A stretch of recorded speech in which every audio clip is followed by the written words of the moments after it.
আসসালামু আলাইকুম ভিউয়ার্স। বিভিন্ন সোর্স থেকে জানা গেছে hello guys, welcome back to another video. Viewer फिर से बहुत ही ज्यादा इंपॉर्टेंट और बहुत ही ज्यादा नॉलेजेबल वीडियो होने वाली है बांग्लादेश की आर्मी के रिलेटेड। बांग्लादेश जो है वो म्यांमार के ब्लास्टिक मिसाइलों को किस तरह से शिकस्त दे सकता है। बांग्लादेश की आर्मी को बहुत ही ज्यादा पावरफुल किस्म के जो ब्लास्टिक मिसाइल है उनकी नीड है। बहुत ही ज्यादा वेरी इंपॉर्टेंट वीडियो होने वाली है। अभी तक आप लोगों ने हमारे चैनल को सब्सक्राइब नहीं किया हुआ, जल्दी से हमारे चैनल को सब्सक्राइब कर लीजिएगा। तो without wasting the time video को स्टार्ट करते हैं।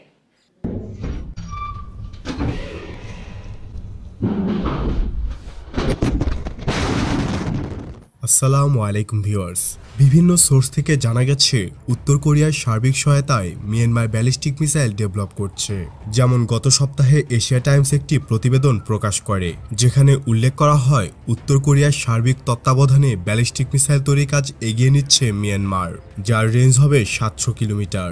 মিয়ানমার এই মুহূর্তে 3টি মিসাইল তৈরির পর্যায়ে রয়েছে, যেগুলোর নাম সম্ভবত N5, CK-20, CK-21। এর মধ্যে CK-21 এর রেঞ্জ 700 কিলোমিটার। এটির ডিজাইন রাশিয়ার তৈরি R-21 এর অনুরূপ, যা সাবমেরিন থেকে ফায়ার করা হয়। উত্তর কোরিয়া R-21 এর ডিজাইন ব্যবহার করে তৈরি করেছে রোদং-1। উত্তর কোরিয়ার রোদং-1 মিসাইলটির ডিজাইন ও সার্বিক প্রযুক্তি পাচ্ছে মিয়ানমার। ভঙ্গুর অর্থনৈতিক অবস্থা বিদ্যমান থাকলেও মিয়ানমার একের পর এক সামরিক উচ্চাকাঙ্ক্ষী পদক্ষেপ গ্রহণ করেই যাচ্ছে, যা কৌশলগতভাবে বাংলাদেশের জন্য বিশাল হুমকি।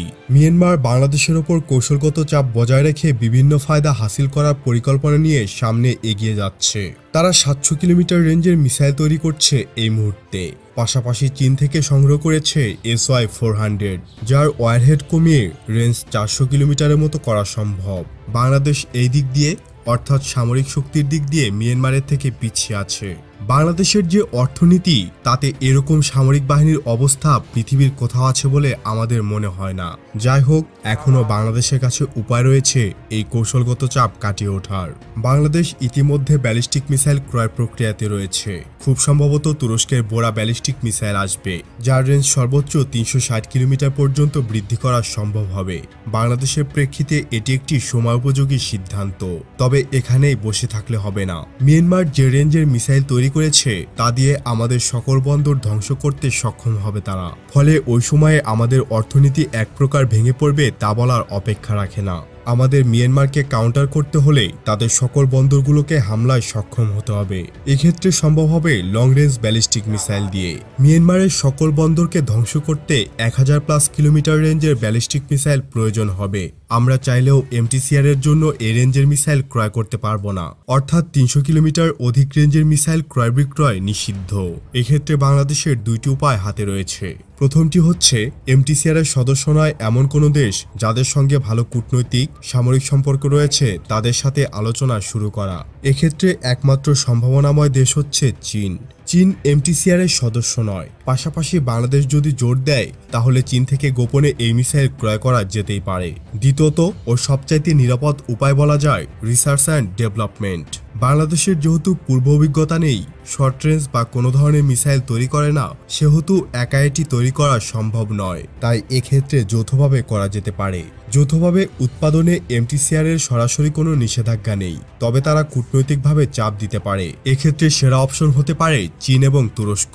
তুরস্কের সাথে যৌথভাবে ব্যালিস্টিক মিসাইল তৈরির প্রকল্প হাতে নেওয়া যেতে পারে। চীনের সাথে যৌথ উদ্যোগ নিলে পশ্চিমা চাপ বেশি আসবে, কিন্তু তুরস্কের সাথে যৌথভাবে তৈরি করলে পশ্চিমা চাপ কম হবে। পাশাপাশি তুরস্কের সহায়তায় তা মোকাবিলা করাও সম্ভব হবে। তাই এক্ষেত্রে তুর্কিদের প্রাধান্য দেওয়া উচিত, কেননা চীনের সাথে মিয়ানমারের আর্থসামাজিক সম্পর্ক বাংলাদেশের চেয়েও ভালো। তাই মিয়ানমার চীনকে চাপ দিলে চীন অনেকটাই অনমনীয় আচরণ পেশ করতে পারে বাংলাদেশের সাথে। আবার আমাদের সাথে হওয়া অস্ত্র চুক্তির অনেক গোপন বিষয় ফাঁস হওয়ার আশঙ্কা রয়েছে। তাই এদিক দিয়ে তুরস্কই বেস্ট। এছাড়া মুসলিম ভ্রাতৃত্ববোধ সম্পন্ন তুর্কিরা রোহিঙ্গা ইস্যুতেও এগিয়ে এসেছিল, যেখানে চীন, ভারত, রাশিয়া একযোগে বাংলাদেশ বিরোধী ছিল। তুরস্কের সাথে যদি যৌথভাবে তৈরির প্রক্রিয়া গ্রহণ করা হয় তাহলে বাংলাদেশ 1000+ কিলোমিটার রেঞ্জের ব্যালিস্টিক মিসাইলের মালিক হতে পারবে। আর যদি আমাদের এই সক্ষমতা থাকে তাহলে মিয়ানমার এই মিসাইল ফায়ার করার আগেই দ্বিতীয়বার ভাবতে বাধ্য হবে, কেননা তখন বাংলাদেশ হামলার শিকার হলে মিয়ানমার নিজেও রক্ষা পাবে না। তখন শুধুমাত্র মিয়ানমার নয়, অন্য প্রতিবেশীও চাপে থাকবে। তবে এজন্য সরকারের সদিচ্ছা ও দক্ষ কূটনীতির পরিচয় দিতে হবে। আপনার কি মনে হয়? আপনার মূল্যবান মতামত জানিয়ে দিতে পারেন নিচের কমেন্ট বক্সে। আজ এই পর্যন্তই। নতুন কোনো ভিডিও নিয়ে খুব দ্রুতই হাজির হব ইনশাআল্লাহ। সে পর্যন্ত ভালো থাকুন, সুস্থ থাকুন, ইনফরমেটিভ বাংলার সাথেই থাকুন। দেখা হবে আবারও। আল্লাহ হাফিজ।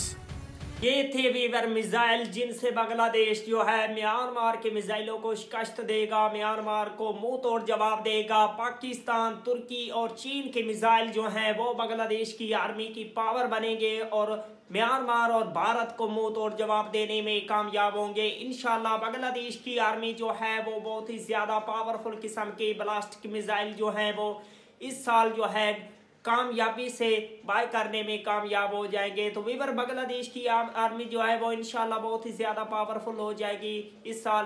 अगर आप लोगों को बांग्लादेश की आर्मी से प्यार है तो जल्दी से हमारे चैनल को सब्सक्राइब कर लीजिएगा। मिलते हैं आपसे नेक्स्ट वीडियो में इंशाल्लाह। तब तक के लिए अल्लाह हाफिज़।